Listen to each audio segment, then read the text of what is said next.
Hi everyone, welcome to Miss Adams Teaches English Language. Really, I'm just here to say a massive good luck and just to give you a little bit of last minute advice for the Language Paper 1A. We're focusing in on Edexcel today, okay? So this is the paper where you have got a 19th century extract, an unseen, for you to read through and then 4 questions to answer. So the first thing that I'm going to say to you is read the little blurb at the top. First thing that you do is actually just look at that italicized bit of information that they give you, because more often than not, it pretty much summarizes what's going on in the extract, as well as telling you some vital information about maybe characters and their relationships. So many of my students have sort of not read it and then misunderstood parts of the extract. And also go back to it. So when you're reading the extract, if you're confused by something and thinking, well, who's this bloke? Just quickly go up, see if there's any information there. So that's top tip number 1, read that little bit of a blurb. Okay, now, people have different ways of doing this. Some people like to read all of the questions first and kind of get it into their head before they read the extract. Other people find that actually confusing. So you do you, but make sure when it comes to reading through that extract, you are reading for meaning. Don't let your eyes just flip over the words, get to the bottom of the page, and then you're like, what have I just read? So read slowly, read actively, ask yourself questions as you're reading. What's going on here? Who said that? Why did he feel that way? Okay, so that you're taking in as much as possible. When you're looking at the questions, the exam boards changed the format slightly from a few years ago. So they tend to give you all of the bits that you need, which is really helpful. So you don't necessarily have to go and mark it out anymore. But one thing that you do need to make sure is that you're hitting the assessment objectives, obviously, but that you're paying really close attention to the wording of the question. So in those quick ones at the beginning, you know, the 1 marker and the 2 marker, make sure that you're reading the question thoroughly and checking, do they want a phrase, a word, or a sentence? If they say choose the word and you whack in 5, they're not going to give you the mark, even if the word is encapsulated in that 5. So check carefully. And also, also look out for things like whether they say why or how, because it's a very different answer if it says, find the word that describes why he's tired, to find the word that describes that he is tired. So make sure that you don't just, flip through and find the first thing that you think is relevant. Read it carefully and closely. Second one, you can use your own words or quotes, whatever's easier. Now, question 3, language and structure. So this is your 6 marker, and I recommend you're probably going to spend 10 to 15-ish minutes on this one.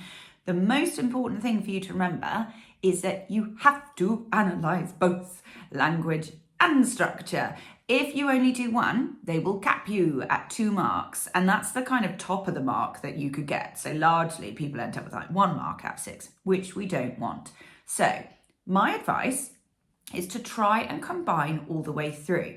If you spot a long, complex sentence that you think mirrors the fact that the character is lost, for example, there's your structural analysis, well, in that long, complex sentence, I bet you there's a really interesting word choice that also demonstrates that he's lost, or maybe a simile. So in every paragraph you write, try and comment on a structural device and a language device at the same time. Some people teach, do a paragraph on language, do a paragraph on structure.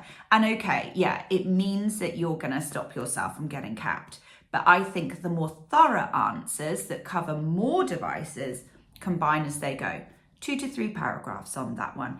There's loads of information, more detail in my playlist for this series. So do go and have a look if you want more help. Question 4 is your evaluation. Now, like I said, I've got loads of videos to help you out. So my kind of big takeaway with this is don't forget your evaluative adverbs and adjectives. So using powerful or powerfully, effectively, successfully, put them in your topic sentences in what I call the judgment statement. So Dickens powerfully creates a gloomy setting through the descriptions of the night, for example. Then when you pop in your quote and you then justify why it's effective, you can use another one. And then that just shows your examiner that you really have grasped that you're evaluating.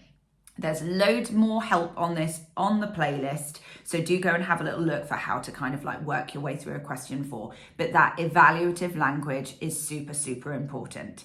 With that question as well, the same goes for question 3. I would recommend that you check your work through every paragraph, not at the end, because then it means that if you like read through your first paragraph and you think, I've not used one, you'll put it in straight away.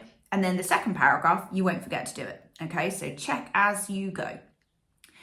You're then going to move on to your creative writing.